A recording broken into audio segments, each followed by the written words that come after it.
Hola, buenas tardes. Bienvenidos a los eventos online de la Fundación Innovación Bankinter. Soy Ruth Bosque y hoy vamos a hablar de criptografía postcuántica con Marc Manzano, criptografía resistente a los ataques cuánticos. Esta conversación es fruto de nuestro Future Trends Forum y donde reunimos a más de 40 expertos para hablar de la revolución silenciosa del quantum computing y la inteligencia artificial avanzada. El propósito de la Fundación es conseguir que la innovación transforme la sociedad, aprendiendo de los mejores, construyendo una comunidad de innovadores, difundiendo conocimiento, anticipando tendencias y compartiéndolas al mayor número posible de personas, como en estos webinars. Y por eso estamos hoy aquí con Marc. Muchas gracias, Marc, por venir. Marc Manzano dirige el grupo de seguridad cuántica de Sandbox. En los últimos 10 años ha dirigido el desarrollo de numerosas bibliotecas y protocolos criptográficos seguros. Anteriormente fue ingeniero superior de software en Google y antes de esto vicepresidente del Centro de Investigación en Criptografía del Instituto de Innovación Tecnológica, con sede en Emiratos Árabes Unidos. Antes de esto también ocupó varios puestos en los que fue responsable de la implementación de componentes criptográficos fundamentales de diversos productos de comunicación segura. Es doctor en seguridad de redes informáticas bajo supervisión de la Universidad de Girona y de la Universidad Estatal de Kansas, licenciado en informática por la Universidad de Girona e inició su carrera investigadora mientras finalizaba su licenciatura de Ingeniería Informática en Reino Unido. Bienvenido, Marc. Hola Ruth, encantado. Muchas gracias por la introducción.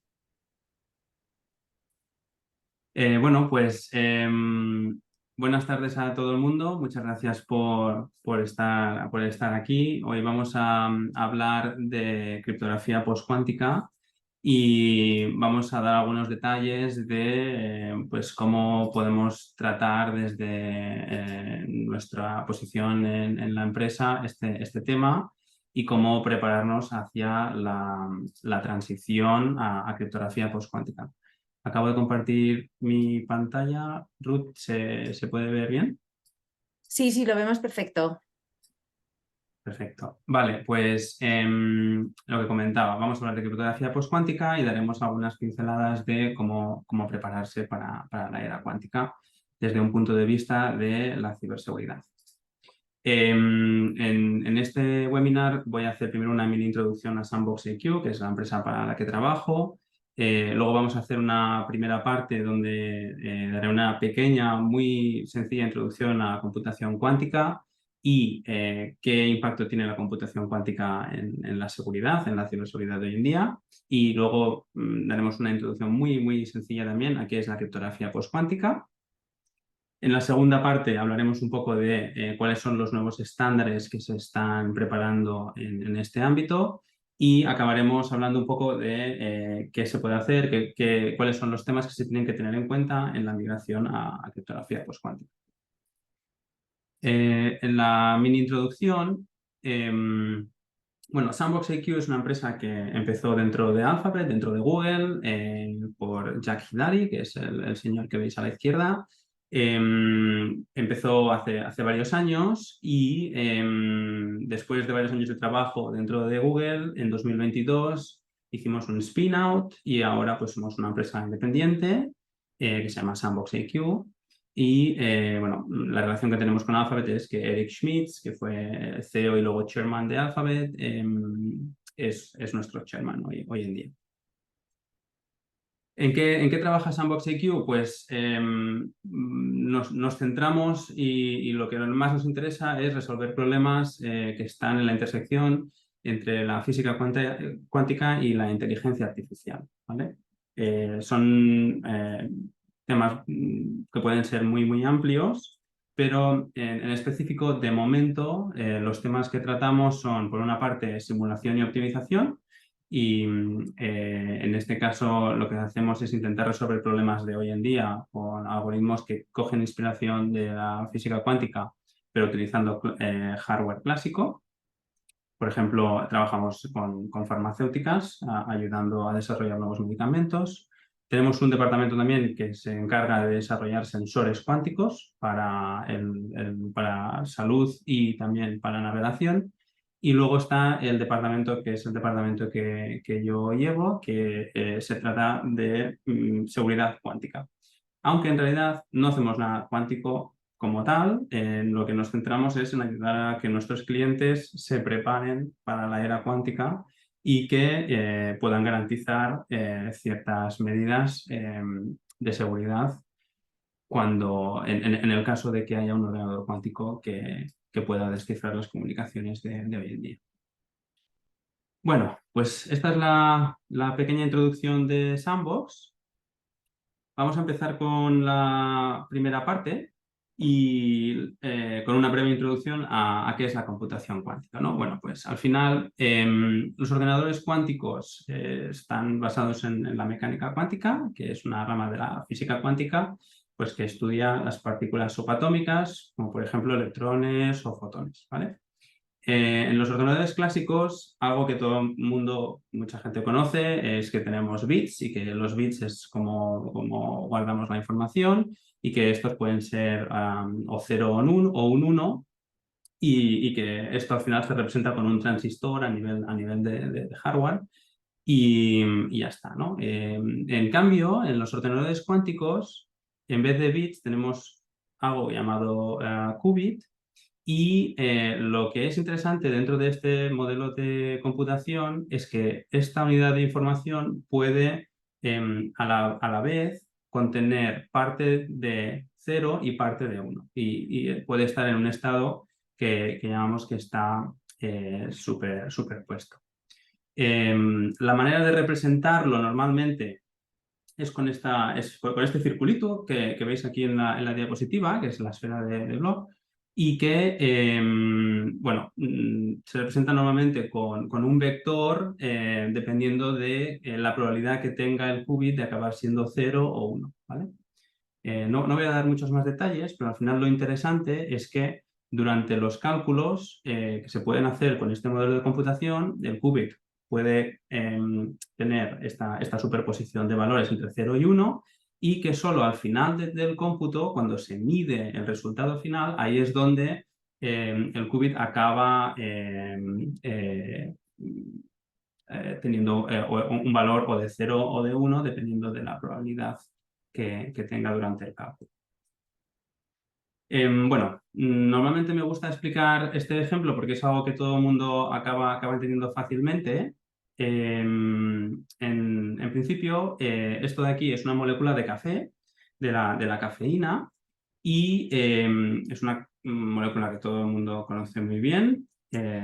Y sobre todo yo ahora que he tenido un bebé y ya no podemos dormir como antes. Bueno, para ver un poco la diferencia entre los dos modelos de computación, la molécula de la cafeína está compuesta por 24 átomos y si quisiéramos representar la información de esta molécula con un ordenador clásico, necesitaríamos 10 elevado a 48 bits.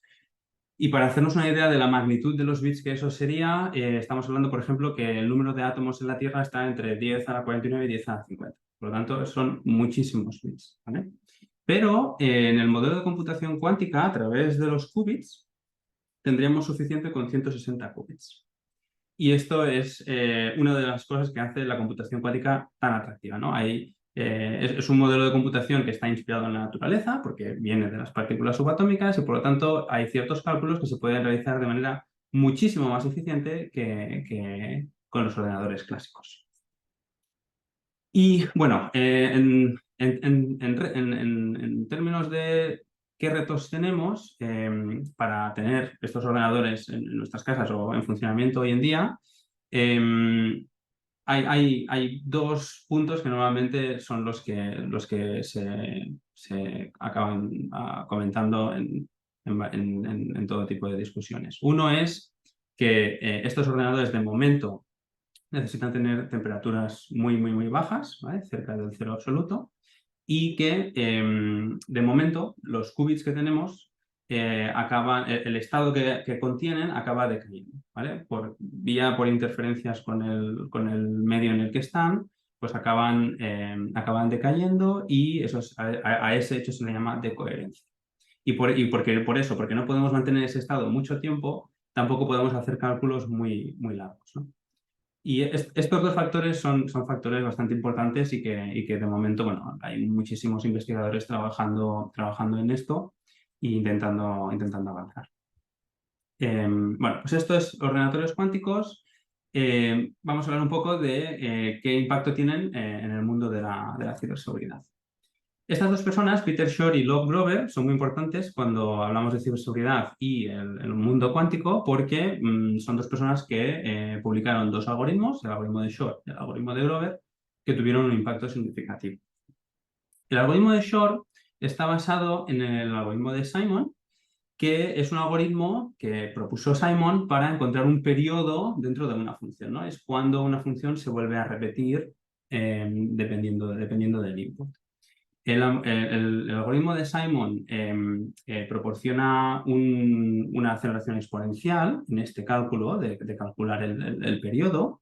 Y lo que hizo Shor fue coger el algoritmo de Simon y aplicarlo a la criptografía, aplicarlo a unos problemas matemáticos como son la factorización de números primos y el logaritmo discreto, que son problemas matemáticos que se basan en cuerpos finitos y que por lo tanto acaban teniendo periodicidad. Y a partir de allí, pues, su algoritmo acaba impactando de manera muy seria este tipo de algoritmos criptográficos que todavía hoy usamos. Otros algoritmos de hoy en día, como AES o SHA-3, que es un algoritmo AES, un algoritmo de cifrado simétrico, SHA-3 es una función resumen, no están afectados por el algoritmo de Shor porque no tienen estructura matemática. Es otro tipo de primitiva criptográfica, pero en este caso el algoritmo de Grover es el que afecta, aunque en este caso no afecta de manera letal, sino que simplemente acelera el cálculo, la manera de romper estos algoritmos, acelera de manera cuadrática, ¿vale? Entonces no los acaba matando del todo. En cambio, el algoritmo de Shor sí que es letal para los algoritmos RSA y Diffie-Hellman y todo lo que se basa en cuerpos finitos. Bueno, en resumen, en el ámbito de la criptografía tenemos criptografía asimétrica que queda muy afectada por el algoritmo de Shor. Aquí es donde tenemos el cifrado RSA, firmas digitales y también intercambios de claves basado en Diffie-Hellman, por ejemplo, y utilizando curvas elípticas también. Y la criptografía asimétrica, como por ejemplo AES o SHA-3 o SHA-2, que hemos comentado antes, sí que es verdad que el algoritmo de Grover proporciona una aceleración cuadrática, pero en este caso no es letal y la solución simplemente pasa, de momento, el consenso que hay en la comunidad criptográfica, por doblar el tamaño de las claves o del tamaño del output de la función de resumen. Pero en el caso de la criptografía de clave pública sí que hay que buscar una alternativa, porque el algoritmo de Shor es letal. Hace que estos algoritmos sean totalmente inseguros en el caso de que un ordenador cuántico lo suficientemente potente acabe siendo construido. ¿Y cuándo llegarán estos ordenadores? Bueno, pues sí que es verdad que se está invirtiendo muchísimo, sobre todo por empresas multinacionales como Google o IBM. Hay muchísimos estudios y encuestas que se hacen a expertos para intentar tener alguna estadística de cuándo pueden acabar llegando los ordenadores. Y se pregunta, ¿crees que llegarán en 5 años? ¿Crees que llegarán en 10 años? Y bueno, al final, más o menos, el rango de posibilidad es que pueden acabar llegando dentro de una década y 30 años, ¿no? Siendo el periodo máximo. Y bueno, si al final los expertos dicen eso, pues puede ser que acabe cayendo por ahí en medio. Pero todavía estamos un poquito lejos, aunque sí que es verdad que la tecnología avanza de manera rapidísima en este sentido. Y bueno, entonces, ¿por qué nos importa eso ahora, ¿no? Si estamos todavía a tantos años vista de que alguien acabe construyendo un ordenador cuántico, ¿por qué tenemos que hablar de estos temas hoy en día? Pues bueno, intentaremos dar un poco de respuesta a esta pregunta durante la presentación y bueno, luego si no hay alguna cosa que no queda clara, podemos acabar hablando un poco más en la parte de las preguntas que habrá al final del webinar. Una de las principales razones por las cuales tenemos que hablar de este tema hoy en día es por el fenómeno que le llamamos Store Now, Decrypt Later o guarda ahora, descifra después. Nosotros hoy en día estamos usando RSA y curvas elípticas, incluso también lo hemos usado para establecer la conexión a esta videollamada que estamos teniendo. Y sí que es verdad que a lo mejor esta videollamada no es muy sensible, el contenido va a acabar siendo público igualmente, pero estos mismos algoritmos se acaban usando en cualquier tipo de comunicación que acabamos teniendo por Internet hoy en día o incluso dentro de nuestra propia empresa, ¿no? Y ahí sí que puede ser que haya muchísimos datos que sean muy sensibles y que no queremos que sean públicos. En ciertos ámbitos, esos datos no queremos que sean públicos incluso en décadas, ¿no? Si pensamos en gobiernos, embajadas y ciertos sectores, hay cierta información que no queremos que sea pública en décadas. Y en este caso lo que pasa es que un atacante que en el futuro pueda acabar teniendo un ordenador cuántico dentro de 20 años puede estar recopilando información cifrada hoy en día, puede estar guardándola. Hoy en día es relativamente barato guardar datos y comprar discos duros para ir guardando datos. Y luego, en el día de mañana, cuando haya un ordenador cuántico disponible y el atacante pueda usarlo, podrá descifrar estos datos y podrá publicarlos. A lo mejor podrá ser dentro de una década, 2 décadas, 3 décadas, pero si esos datos que descifran son sensibles, realmente sensibles, tendrá un impacto muy grande, ¿no? Entonces, sí que es verdad que hay un contexto y un cierto grupo de casos de uso donde, aunque estemos muy lejos de tener un ordenador cuántico, tenemos que empezar a vigilar desde ya el uso de los algoritmos que usamos a nivel de criptografía para protegernos contra el ataque de Shor. También hay otros casos, como por ejemplo, cuando estamos fabricando dispositivos que van a tener una larga vida, ¿no? Pues por ejemplo, vehículos que a lo mejor van a estar circulando entre 1 y 2 décadas. Seguramente también nos interesen que sean seguros. Normalmente es muy difícil actualizar la criptografía de ciertos productos que se han manufacturado en una fábrica. Y luego también todo lo que es infraestructura crítica, que aquí ya directamente este tipo de equipamiento puede acabar estando en funcionamiento hasta 40 o 50 años, ¿no? Entonces, cuanto antes tengamos algo para proteger este tipo de equipamiento, pues mejor. ¿Y qué herramientas tenemos? Bueno, pues en realidad tenemos dos alternativas para protegernos contra la amenaza de un ordenador cuántico. Por un lado tenemos la criptografía postcuántica. Se le llama criptografía postcuántica, pero en realidad se le podría llamar también criptografía resistente a ataques cuánticos. La persona que le puso el nombre de criptografía postcuántica lo hizo por el motivo de que creía que era un nombre correcto, porque sería la criptografía que estaríamos usando después de que hubiera un ordenador cuántico, porque sería segura a un ataque de un ordenador cuántico, ¿no? Pero bueno, a veces causa un poco de confusión. Entonces, la criptografía postcuántica es criptografía como la que usamos hoy en día, pero simplemente son otros algoritmos y que se ejecutan en un ordenador clásico. Y por otro lado tenemos la criptografía cuántica. Criptografía cuántica sí que es criptografía que necesita hardware que esté basado en la mecánica cuántica. Entonces, criptografía postcuántica, en inglés le llamamos PQC, pues aquí esta es una alternativa que es la que estamos discutiendo en este webinar. Hay nuevos estándares que se están definiendo. Se puede utilizar en hardware clásico, lo podemos usar en nuestro móvil, por ejemplo. No tenemos que cambiar el hardware para protegernos en este caso. Podemos hacer intercambio de claves, que es algo que se usa hoy en día en cualquier conexión, y también firmas digitales, lo mismo. Y se pueden utilizar pues, para todos los casos y situaciones en las cuales usamos criptografía hoy en día, ¿no? Pues para confidencialidad, autenticación, integridad, etc. En el caso de la criptografía cuántica, no se basa en problemas matemáticos, se basa en leyes de la física cuántica, por lo tanto también es seguro en este caso. pero necesita hardware clásico. Y al necesitar hardware clásico, pues bueno, es un paradigma totalmente diferente porque necesitas hacer la instalación de este hardware en los diferentes puntos en los cuales quieres acabar comunicándote de manera segura. Y claro, eso al final es una diferencia bastante grande con la criptografía postcuántica.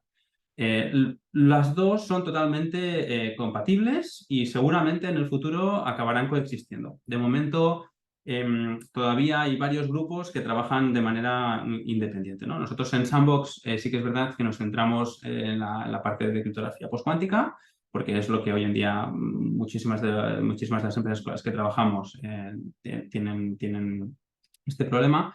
Pero estamos muy interesados y también estamos haciendo algunas cosillas en la parte de criptografía cuántica.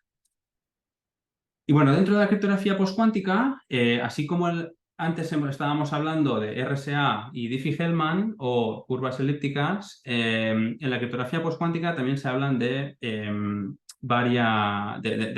varios campos, ¿no? Por un lado tenemos retículos y si queréis aprender un poco más de criptografía postcuántica, pues empezaréis a escuchar bastantes cosas de retículos. Están códigos correctores de errores, están algoritmos que se basan en isogenias, algoritmos que se basan en funciones de hash o resumen y algoritmos que se basan en ecuaciones multivariadas, ¿vale? Y ahora haremos una pequeña introducción a cada uno de ellos. La criptografía basada en retículos, en inglés Lattice-Based Cryptography, se basa en la dificultad de solucionar un problema del vector más corto, ¿no? Pues, por ejemplo, aquí en el lado derecho de la diapositiva veis que hay una retícula que se forma con los vectores B1 y B2 y el problema matemático es intentar encontrar cuáles son los dos vectores más cortos que te acaban generando la misma retícula. Eso es extremadamente resumido, pero ese es el problema matemático. Y los algoritmos que se han propuesto basándose en este tipo de problemas matemáticos, por un lado, tienen unas ventajas, que es que son rápidos y las claves son relativamente pequeñas, pero la principal desventaja es que, bueno, tampoco llevan muchos años publicados y en criptografía nada es 100% seguro. La única manera de saber que algo es seguro es estudiarlo muchísimo y cuanto más tiempo mejor. Y si nadie lo puede romper, entonces, bueno, pues tenemos un poco más de confianza de que ese algoritmo es seguro, ¿no? Entonces, bueno, este tipo de algoritmos lleva un poco más de 2 décadas publicado, entonces, bueno, diríamos que es la principal desventaja. La criptografía basada en códigos está basada en la dificultad de codificar un código lineal. Este tipo de algoritmos llevan décadas de criptoanálisis, se publicaron en los años 70, al mismo tiempo que se publicaba RSA. Y bueno, la principal ventaja es que pueden acabar cifrando de manera rapidísima, pero a nivel de desventaja es que las claves que se necesitan para realizar este tipo de cifrado son enormes. Y esa es la principal razón por la cual en los años 70 tampoco se acabó escogiendo como un algoritmo a utilizar a gran escala, ¿no? Porque bueno, en aquella época los sistemas todavía no eran menos avanzados que hoy en día y las claves, si las claves que tiene esto ya son un reto hoy en día, imaginaros en los años 70. Criptografía basada en isogenias son problemas que se basan en la dificultad de encontrar una isogenia entre diferentes curvas elípticas, ¿vale? Y aquí se han propuesto pues, algoritmos de intercambios de clave y también algún algoritmo de firma. Son muy interesantes porque tienen el tamaño de clave muy pequeñito, parecido al tamaño de clave que usamos hoy en día con curvas elípticas, por lo tanto eso es genial porque puede incluso ser una manera de reemplazar cosas de manera relativamente sencilla. Pero como desventaja es que bueno, es el tipo de problema que lleva menos tiempo publicado, por lo tanto es el tipo de problema que conocemos menos y que tenemos menos seguridad de que realmente sea seguro. Luego daré un ejemplo de un algoritmo que realmente nos pensábamos todos que era seguro y luego se rompió al final del proceso de estandarización. Y luego criptografía multivariable, pues son algoritmos que se basan en la dificultad de resolver sistemas de ecuaciones multivariadas, que seguramente de una manera u otra en la universidad muchos de nosotros hayamos hecho algún tipo de sistema de ecuaciones de este tipo. Pues bueno, son sistemas de ecuaciones un poquito más grandes, un poquito más complicados sobre cuerpos finitos, pero la idea es la misma. Este tipo de problema va muy bien para definir firmas digitales.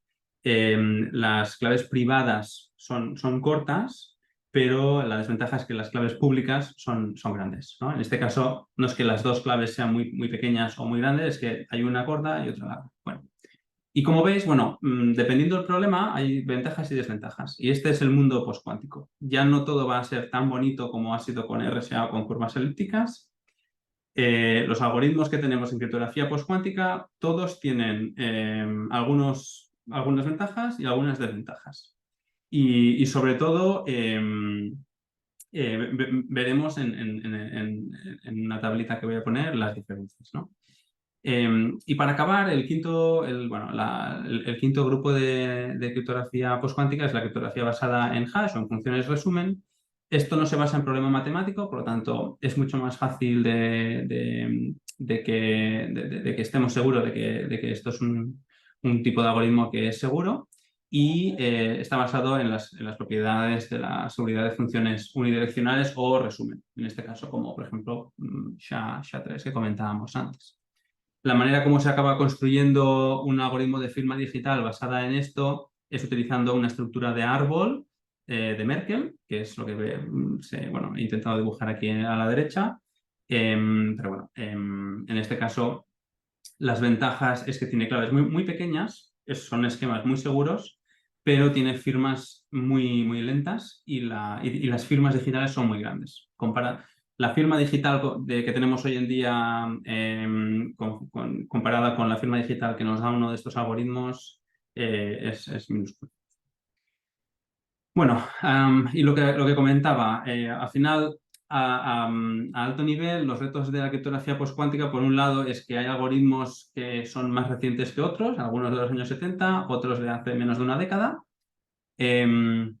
No todos nos permite hacer una sustitución automática de RSA y curvas elípticas. Por ejemplo, algunos algoritmos de intercambio de claves requieren interactividad y Diffie-Hellman no necesita interactividad entre la persona que envía y la que recibe. Los tamaños y también los tiempos de ejecución de ciertas cosas son muy importantes y sobre todo el tiempo que vamos a tardar en migrar los algoritmos que estamos usando hoy en día y acabar usando solo los algoritmos nuevos, pues también es un reto importante. He puesto una pequeña línea temporal pues para que veáis que realmente las diferentes propuestas de la criptografía postcuántica empezaron en los años 70, han ido avanzando. En los años 90 se propusieron las primeras propuestas de criptografía basada en retículos. En 2006 se propuso isogenias. En 2011 se propuso SIDH, que fue uno de los esquemas que acabó proponiéndose para ser un estándar. Y este algoritmo se rompió el año pasado, ¿no?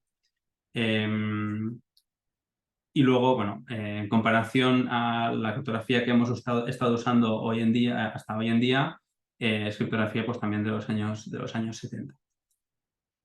Y no voy a ir en mucho detalle en esta tablita, pero aquí, bueno, vemos algunos algoritmos, he puesto algunos algoritmos de ejemplo que son resistentes a ataques con ordenador cuántico, que son los que tienen el tick verde, y en este caso, pues algunos son de intercambio de claves y algunos de firma digital. Y aquí vemos pues que a nivel de clave pública sí que hay algunos que pueden ser bastante atractivos comparados con lo que tenemos hoy en día o incluso iguales, ¿no? 32 bytes en el caso de ED25519 aquí y también con Sphinx, que es basado en funciones resumen. Pero luego, si te vas a comparar el tamaño de la firma digital, de 64 bytes pasamos a 17 kilobytes, ¿no? Entonces aquí es donde tenemos que analizar esto con un punto de vista muy amplio y a lo mejor uno de estos algoritmos es perfecto para el caso de uso que nosotros tenemos, pero no hay un algoritmo que sea el claro ganador y que sea el que vaya a reemplazar a todo lo que estamos usando hoy en día. Vamos a acabar teniendo una batería de algoritmos que acabaremos usando en diferentes contextos. Vale, parte 2, hacia nuevos estándares. Los estándares de ahora se definen por entidades de estandarización como NIST, ISO, ETSI, etc. En el caso de NIST, que son los que acabamos usando casi todos, hay dos estándares hoy en día, el FIPS 186 y el SP 856A y 56B, que son los que definen las firmas digitales y los algoritmos de intercambio de claves que tenemos que usar hoy en día. Y estos son los estándares que hay que reemplazar porque de momento los que tenemos son vulnerables a ataques con ordenadores cuánticos. ¿Y por qué empezó todo este proceso de estandarización? Bueno, pues después de muchos años de gente haciendo investigación, en 2015 la NSA hizo un comunicado y dijo que había que prepararse para una transición a algoritmos de criptografía postcuántica. Y a partir de aquí todo el motor empezó a girar, NIST empezó un proceso de estandarización al año siguiente, donde pidió a la comunidad que enviaran propuestas, se enviaron 82 propuestas de intercambio de claves y de firmas digitales, y después de varias rondas, que han necesitado varios años, se ha llegado al estado que tenemos hoy en día, donde, por un lado, tenemos 4 algoritmos que ya han sido seleccionados para acabar siendo estándares. Estos 4 algoritmos son Crystal Kyber como algoritmo de intercambio de claves, que ya no va a ser llamado Crystal Kyber más. En el estándar que NIST está escribiendo, que es el FIPS 203, este algoritmo va a acabar llamándose ML-Chem, de Modular Lattice, para decir de qué problema de la criptografía cuántica viene. Y luego también NIST ha escogido 3 algoritmos de firma. Crystals de lithium, que se publicará en el FIPS 204. Todos estos son todavía, están en proceso de acabar de escribirse. Y que se llamará MLDSA, de Digital Signature Algorithm. Y luego Sphinx, que ya no se llamará Sphinx, sino que en el FIPS 205 será el SLH, de Stateless Hash Digital Signature Algorithm. Y luego, por otro lado, tenemos el tercer algoritmo de firma que ya se ha escogido, que es Falcon, que de momento NIST ha dicho que acabará publicando el estándar el año que viene. Vendrá en una segunda ola un poco más tarde. Y el principal motivo es que este tipo de algoritmo es un poquito más difícil de implementar. A nivel de ingeniería tiene algunos trucos que para implementarlo de manera segura hay que ir con mucho cuidado, ¿no? Entonces, de momento se ha decidido primero hacer los primeros 3 y luego será el cuarto. Pero aparte de eso, hay algoritmos que todavía están en esta competición, en la última ronda, y que pueden acabar siendo escogidos como algoritmos estándares adicionales. Tenemos por un lado Bike, HQC, Cyc, que se basa en isogenias, y Classical Markelis. Y justo después de que NIST definiera estos 4 algoritmos, bueno, pues Cyc se rompió, se publicaron 2 artículos más o menos a la par que rompían este algoritmo, y por lo tanto pues solo quedan 3 algoritmos en la cuarta ronda de NIST, porque hay uno que ya está roto.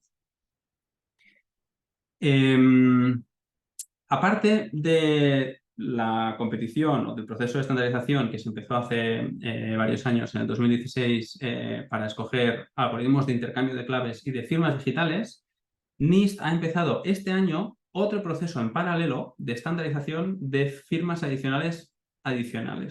¿Por qué ha hecho esto NIST? La principal razón es que quieren tener más variedad en términos de qué problemas se basan esos algoritmos, tamaños de claves y tamaños de firmas digitales, bueno, un poco también el rendimiento, el tiempo de cómputo de ciertos cálculos, ¿no? Pero quiere más variedad. Y entonces, pues bueno, pues han empezado otro proceso de estandarización. Y eso lo que nos dice es que durante los próximos 5 o 6 años iremos teniendo varias olas donde cada vez se irán publicando más algoritmos. Y es lo que os comentaba antes, en criptografía postcuántica no acabaremos teniendo solo un algoritmo para todo, acabaremos teniendo una batería de algoritmos y podremos escoger el que nos vaya mejor. Este es el resumen de todos los algoritmos que se han presentado en NIST, en total 50 algoritmos.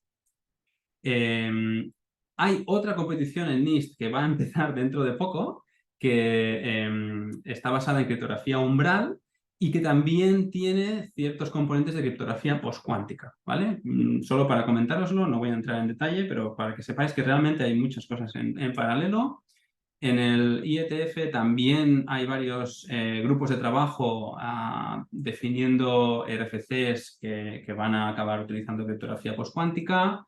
Hay un nuevo grupo de trabajo solo centrado en cómo incorporar criptografía postcuántica en protocolos, PQIP. Y con esto acabo la segunda parte.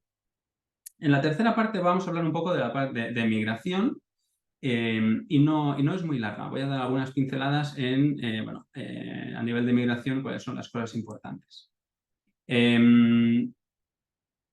Esto me gusta explicarlo porque en realidad cuando hablamos de criptografía postcuántica puede ser todo tan bonito, tan sencillo como pues, hacer una actualización de software y acabar teniendo los nuevos algoritmos a utilizar y ya está, ¿no? Pero cuando estamos hablando de Internet a gran escala, hacer este tipo de migraciones es muy complicado. Y hacer este tipo de cosas de manera síncrona es extremadamente complejo y es un proceso que va a ser, que va a durar varios años. Entonces, la migración realmente, tanto a criptografía postcuántica como en criptografía en general, no es un proceso sencillo, ¿no? Por ejemplo, para que os hagáis una idea, en 2001 NIST estandarizó SHA-2 y no fue hasta 2016-2017, creo, que los principales navegadores cancelaron y bloquearon de todas el algoritmo de SHA-1, que era el que el algoritmo SHA-2 intentaba reemplazar, ¿no? Al final estamos hablando de más de una década intentando migrar de un algoritmo que sabíamos que no era seguro a otro algoritmo. Y esto es solo una función de resumen. No estamos hablando de toda la criptografía asimétrica que estamos usando hoy en día. Por lo tanto, la magnitud de la tragedia de migrar a post-quantum cryptography es importante y es un proceso que hay que empezar cuanto antes mejor porque hay muchísimas cosas que tener en cuenta. En Estados Unidos están haciendo las cosas bastante bien en este sentido, aparte de la competición de NIST. El gobierno ha estado sacando órdenes ejecutivas y algunos mandatos que están forzando que la gente empiece a priorizar este tipo de actividades en las entidades, sobre todo a nivel federal y a nivel gubernamental. Por ejemplo, un ejemplo es que desde 2023, a partir de este año, todas las entidades federales de Estados Unidos tienen que crear un inventario de criptografía que tienen que enviar a una entidad central de ciencias de la seguridad de la información del gobierno de Estados Unidos. Y en este inventario de criptografía, la idea es que cada entidad pues, acabe controlando cuál es toda la criptografía que se está usando en cada infraestructura que se tiene instalada, ¿no? Y es un primer paso extremadamente importante porque no puedes acabar migrando a otros algoritmos si aún no sabes lo que estás usando en tu infraestructura. Entonces, están haciendo las cosas relativamente bien y son ejemplos de los cuales podríamos aprender.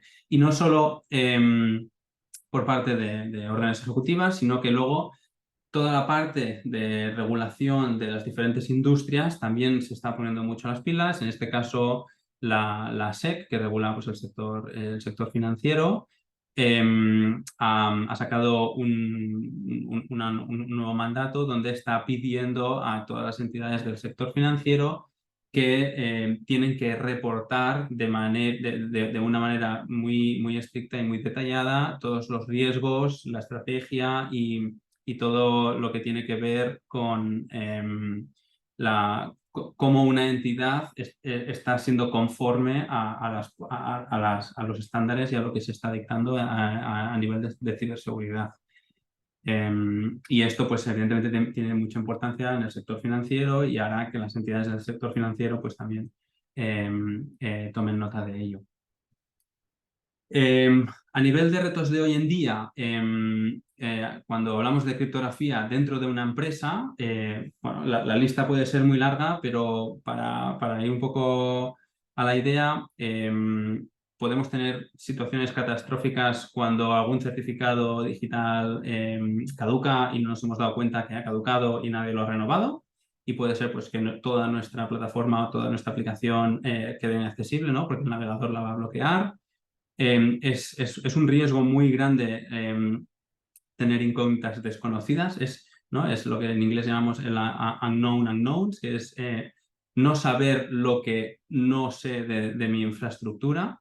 No sé si estoy utilizando los algoritmos correctos en todos sitios, los protocolos correctos en todos sitios, si en algún sitio estoy utilizando criptografía que no tendría que estar ahí.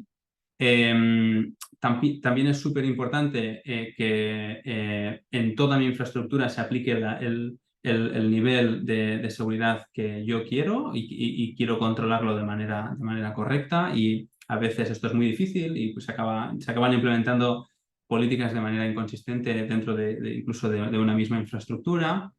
Tenemos infraestructura, tenemos tecnología y dispositivos, pues, que son antiguos y que son muy difíciles de actualizar, y bueno, al final apartar estos dispositivos de infraestructura también es importante. Y luego, evidentemente, un reto muy grande es la exposición al ataque comentado al principio de Store Now, Decrypt Later, ¿no?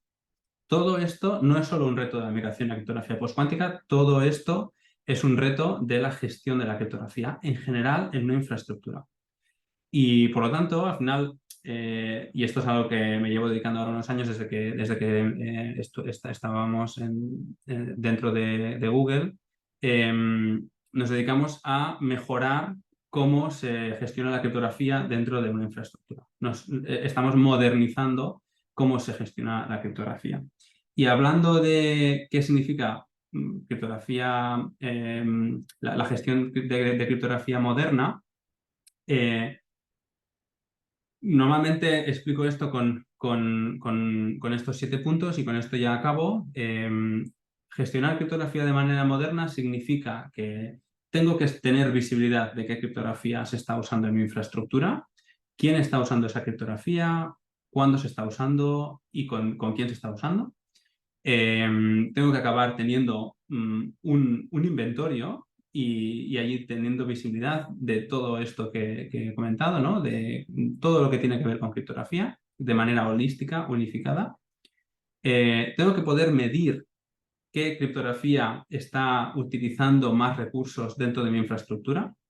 Esto es muy importante, sobre todo en el mundo de la criptografía postcuántica, porque hay algoritmos que realmente son muchísimo más pesados a nivel de computación que otros. Tengo que tener el control, tengo que poder saber qué algoritmos están usando en cada momento, y si quiero cambiarlos tengo que poder cambiarlos.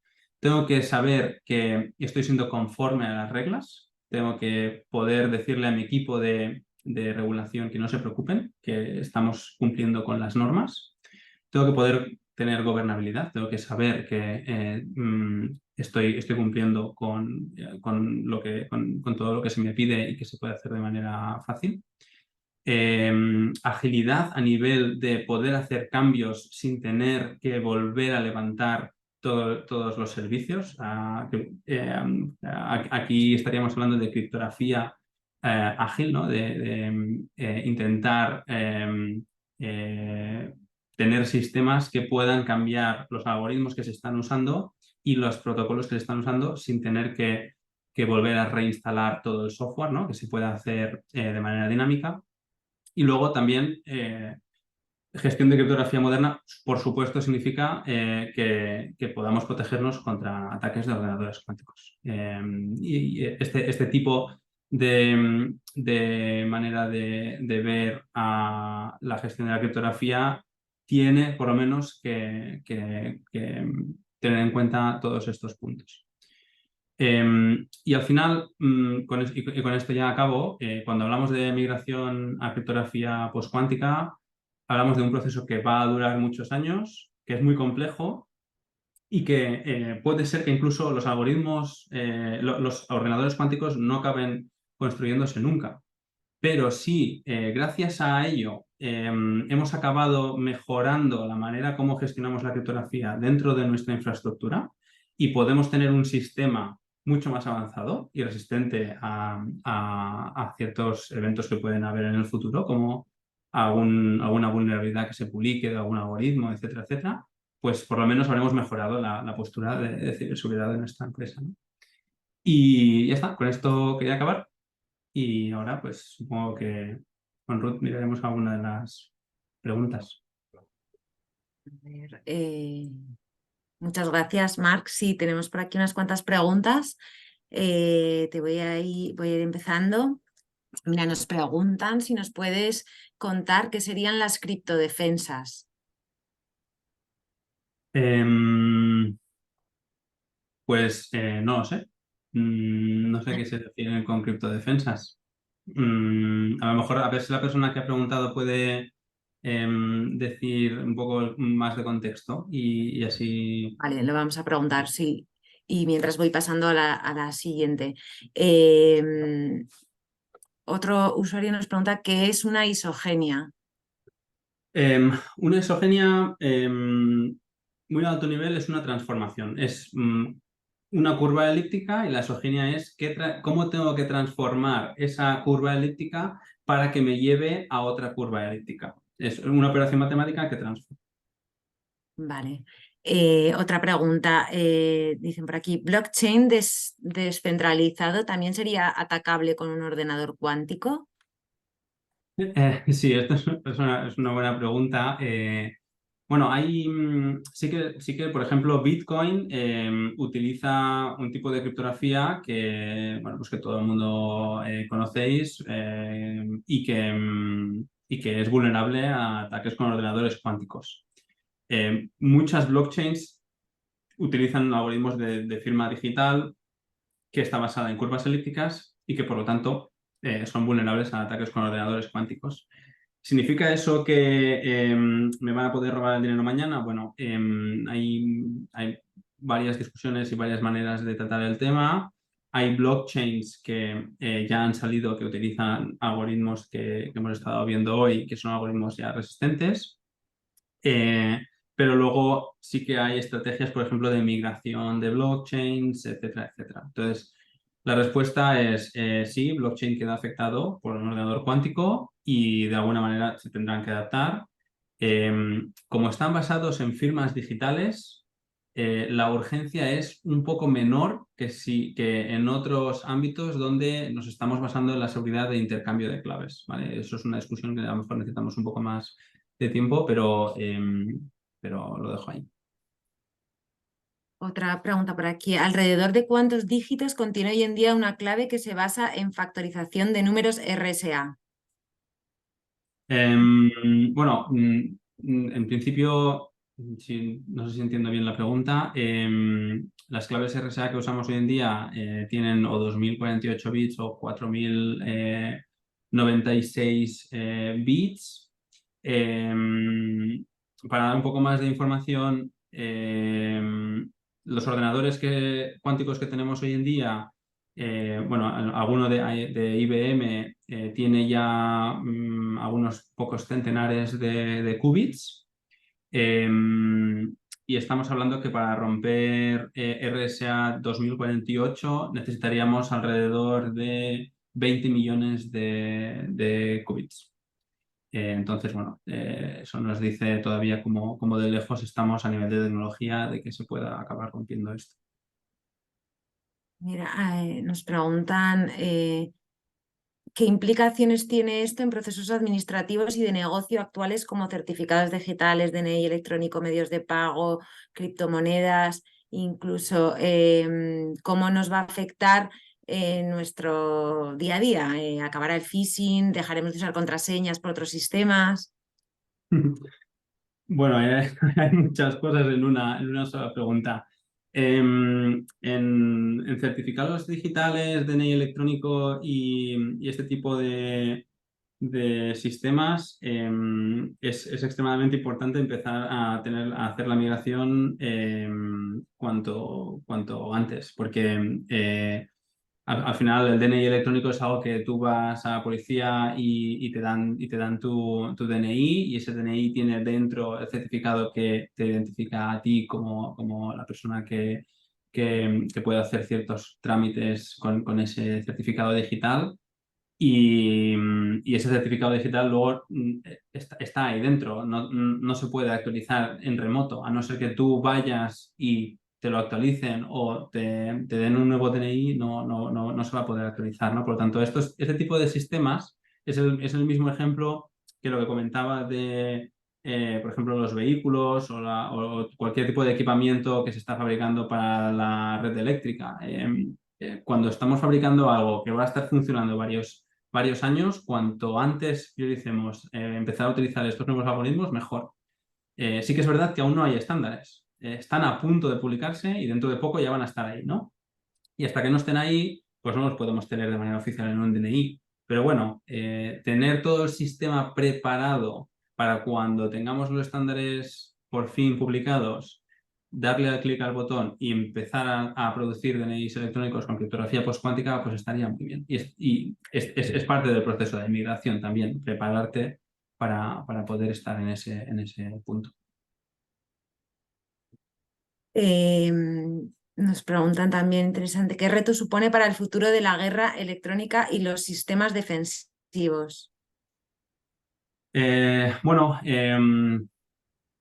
sí, es una pregunta muy interesante. Nosotros estamos trabajando con el Departamento de Defensa de Estados Unidos, es algo público que se ha publicado, y al final eso da un poco de información de cómo de importante es este tema en el sector de defensa. El, el el caso que comentaba de que puede ser que haya algún actor malicioso que esté escuchando y guardando datos cifrados hoy en día para descifrarlos dentro de unos años, cuando haya un ordenador cuántico, si lo hay, es algo que asusta a muchísima gente, y sobre todo cuando estamos hablando de temas de gobierno, temas de inteligencia militar y temas de entidades de infraestructura crítica o entidades muy, muy, muy importantes, pues sí que es verdad que puede tener mucho impacto. Yo creo que lo mejor que se puede hacer en estos casos es que todo el mundo relacionado con este tipo de casos de uso esté lo máximo de familiarizado con esto, y, y si estáis en empresas que están en estos ámbitos, es muy importante preguntar si hay una iniciativa interna para tratar este tema, ¿no? Nosotros con nuestros clientes, son empresas muy, muy grandes, de Norteamérica y de Europa. Trabajamos con ellos básicamente porque dentro de la empresa ya hay una iniciativa, hay todo un proyecto que está dispuesto a dedicar recursos a tratar todo esto, mejorar la posición de cómo se gestiona la criptografía, y a través de ahí estar lo más preparados posibles para hacer la migración a criptografía postcuántica. Entonces, creo que empezar por allí es muy importante. Y las dos últimas preguntas. ¿Hay productos comerciales que implementen ya algoritmos postcuánticos de NITs? Se refiere a terminadores de túneles, VPNs, etcétera. Hay algunas cosas que sí, que ya están disponibles, incluso no comerciales, ¿vale? Por ejemplo, no sé si conocéis una aplicación que se llama Signal, que es una aplicación de mensajería segura, que si no la conocéis os recomiendo que la miréis y que la uséis porque es de las mejores y más seguras que existen. Esta aplicación anunció la semana pasada que empezaría a utilizar algoritmos de criptografía postcuántica ya. Y por lo tanto, sí que es verdad que empiezan a haber algunos productos comerciales que empiezan a tener criptografía postcuántica, y se pueden empezar a usar en ciertos casos, pero hay que acabar de esperar a los estándares finales. O sea, tú los puedes ir usando, pero hasta que los estándares no salgan y puedas decir que eres conforme a esos estándares, tendrás que ir vigilando todo eso. Mm, Aquí me podría extender un poco más, Ruth, pero bueno, como vemos que, como veo que Sí, no nada, nos queda tenemos mucho que tiempo. ajustar, sí. Pues mira, voy a acabar con esta pregunta. ¿Cómo está Estados Unidos respecto a China en esta carrera criptográfica y pues, cuántica? Eh, bueno, en la carrera cuántica, yo creo que China bueno, es el país que más dinero ha invertido en computación cuántica con diferencia a nivel global. Creo que llevan más de 10 billones de dólares invertidos en esto. Se lo han tomado muy en serio. A nivel de criptografía postcuántica es una historia totalmente diferente. Estados Unidos está liderando todo el proceso con diferencia. El proceso de NIST, que he puesto como ejemplo, es un ejemplo muy claro, pero luego, por ejemplo, China hizo un proceso de estandarización de criptografía postcuántica, creo que fue en 2019. Solo se podían enviar algoritmos con toda la documentación en chino y todo el proceso de estandarización, tanto de recibir algoritmos hasta que se tomó una decisión de cuáles iban a ser los algoritmos estandarizados o no estandarizados, ganadores de esa competición de criptografía postcuántica en China, todo ese proceso tardó solo 12 meses, ¿no? Cuando aquí de momento llevamos desde 2016 con el proceso de NIST y aún no ha acabado. Por lo tanto, pues ya os podéis imaginar el resultado. Los ganadores de la competición de criptografía postcuántica china fueron unos, pero a cabo de unos meses uno de los ganadores, alguien publicó un artículo y lo acabó rompiendo. Entonces, bueno, en principio, a nivel público, en criptografía postcuántica están bastante más atrasados. En computación cuántica y tecnologías cuánticas en general es una superpotencia. Bueno, pues muchas gracias. Hasta aquí el webinar de hoy. Gracias, Mar, por tu tiempo y por compartir tu conocimiento en este campo. Seguiremos hablando de criptografía el próximo 19 de octubre con Arthur Erker, así que os iremos manteniendo informados. Y muchísimas gracias por todo a los que habéis estado en este seminario. Gracias. Muchas gracias.